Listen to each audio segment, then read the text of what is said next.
बहुत सारे बच्चों के कहने के कारण मुझे अध्याय 3 को बीच में ही छोड़कर अध्याय 8 को शुरू करना पड़ रहा है। मैं अध्याय 3 के बाकी बचे प्रश्नावलियों को धीरे धीरे एक एक करके पढ़ा करके उसको बीच में डालता रहूँगा। तब तक मैं अध्याय 8 को शुरू करने जा रहा हूँ, जिसका नाम है त्रिकोणमिति का परिचय। यह अध्याय हमारे परीक्षा की दृष्टि से बहुत अधिक इम्पोर्टेंट है। यह अध्याय अकेले 15 नंबर का होता है और अध्याय 9 भी इसी से संबंधित है। तो त्रिकोणमिति के अंतर्गत जो है अध्याय 8 और अध्याय 9 पढ़ते हैं। दोनों मिलाकर के 20 नंबर का क्वेश्चन आता है परीक्षा में, जिसमें से 15 नंबर अध्याय 8 से और 5 नंबर अध्याय 9 से।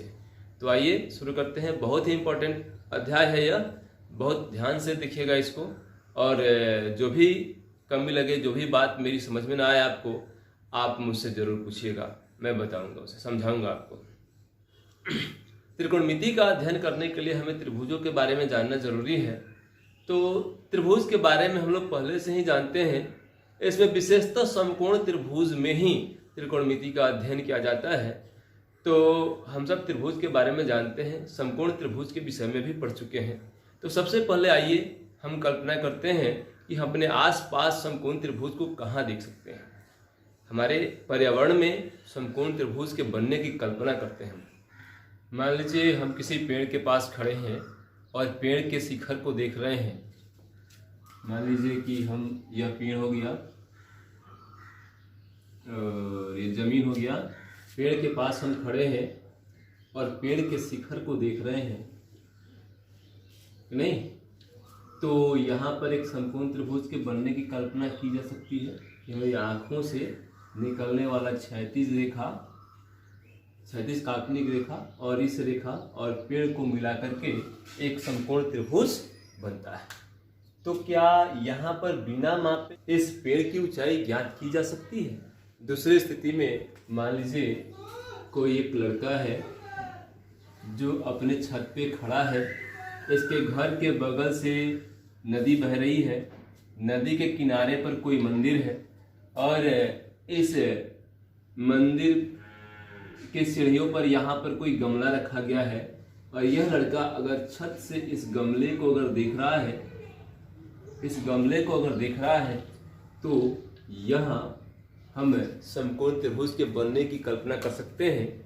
और यदि आपको इस घर की ऊंचाई अगर पता हो, तो क्या आप इस नदी की चौड़ाई को ज्ञात कर सकते हैं?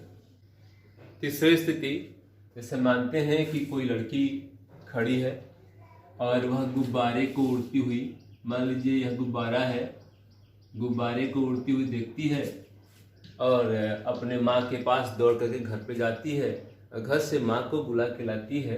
तब तक गुब्बारा उड़ करके यहाँ से यहाँ आ जाता है। गुब्बारा उड़ के यहाँ से यहाँ चला जाता है। दोनों माँ बेटी यहाँ पे समझिए कि खड़ी है। ये हो गया धरती। दोनों माँ बेटी यहाँ पे खड़ी है और यह स्थिति ए पर पहले था गुब्बारा, बाद में बी पर चला गया। तो हम यहाँ भी समकोण त्रिभुज के बनने की कल्पना कर सकते हैं।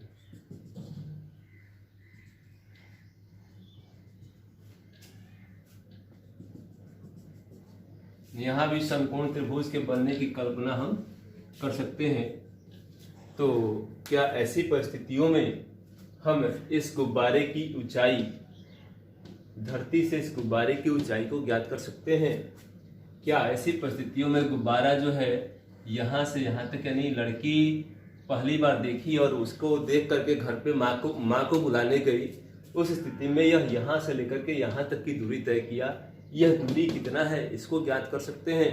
तो अभी जो यह तीनों स्थिति जो हम लोग देखे, इस स्थिति को हम गणित की एक शाखा जो त्रिकोणमिति के नाम से जानी जाती है, इसी त्रिकोणमिति के अध्ययन में हम प्रत्येक स्थिति को ज्ञात करना सीखते हैं कि कैसे किसी दो बिंदुओं के बीच की दूरी को ज्ञात कर सकते हैं, या अगर यहाँ से यहाँ तक की दूरी पता हो तो इसकी ऊंचाई कैसे निकाल सकते हैं। पेड़ से कुछ दूरी पे खड़े हैं तो पेड़ और हमारे बीच की दूरी अगर पता है तो पेड़ की ऊंचाई कैसे ज्ञात कर सकते हैं। अपने छत पे खड़े हैं, छत पे खड़े होकर के अगर मंदिर के सीढ़ी पर गमला रखा है, गमले को देख रहे हैं तो नदी की चौड़ाई को ज्ञात करना जान सकते हैं। तो त्रिकोणमिति ही हमें इन सब चीजों को बताने में मदद करता है और त्रिकोणमिति की सहायता से ही जो इन प्रत्येक परिस्थितियों में जो ऊंचाई और दूरियों की जो चर्चा हुई है उसे हम लोग ज्ञात कर सकते हैं। तो आइए सबसे पहले जानते हैं कि त्रिकोणमिति आखिरकार है क्या, त्रिकोणमिति किसे कहते हैं। पहले इसकी चर्चा करते हैं, फिर आगे बढ़ेंगे हम लोग। तो आइए सबसे पहले देखते हैं कि त्रिकोणमिति है क्या। तो त्रिकोणमिति यानी ट्राइगोनोमेट्री गणित की वह शाखा जिसके अंतर्गत त्रिभुज की भुजाओं और कोणों के बीच संबंधों का अध्ययन किया जाता है, उसे त्रिकोणमिति कहते हैं। अर्थात गणित की वह शाखा जिसमें किसी त्रिभुज की भुजाओं और इसके कोणों के बीच जो संबंध है, इस संबंधों का अध्ययन करते हैं, हम लोग उसे त्रिकोणमिति कहते हैं। अब त्रिकोणमिति शब्द आया कहां से, इसका अर्थ क्या होता है, आइए इसको देखते हैं। त्रिकोणमिति अंग्रेजी शब्द ट्राइगोनोमेट्री का हिंदी रूपांतरण है, यानी ट्राइगोनोमेट्री को हिंदी में हम लोग त्रिकोणमिति कहते हैं। इसकी व्युत्पत्ति ग्रीक शब्दों से हुई है, ग्रीक भाषा के शब्दों से इसकी उत्पत्ति हुई है। यह ट्राइगोनोमेट्री जो है वह ट्राइगोन और मेट्रॉन से मिलकर के बना है, जिसका अर्थ क्रमशः ट्राई मतलब 3, गॉन मतलब भुजा और मेट्रॉन अर्थात माप होता है। तो ट्राइगोन और मेट्रॉन से मिलकर के ट्राइगोनोमेट्री बना, जिसको हिंदी में हम लोग त्रिकोणमिति कहते हैं। आज इतना ही, फिर अगले वीडियो में हम लोग त्रिकोणमितीय अनुपात के विषय में जानेंगे। हम लोग त्रिकोणमितीय अनुपातों के नाम जाने, कैसे उसका नामकरण किया गया, किस ढंग से त्रिकोणमितीय अनुपात बनाए गए, और उसके बाद विभिन्न सारे त्रिकोणमिति संबंधित सूत्रों का भी अध्ययन करेंगे। तब तक के लिए धन्यवाद।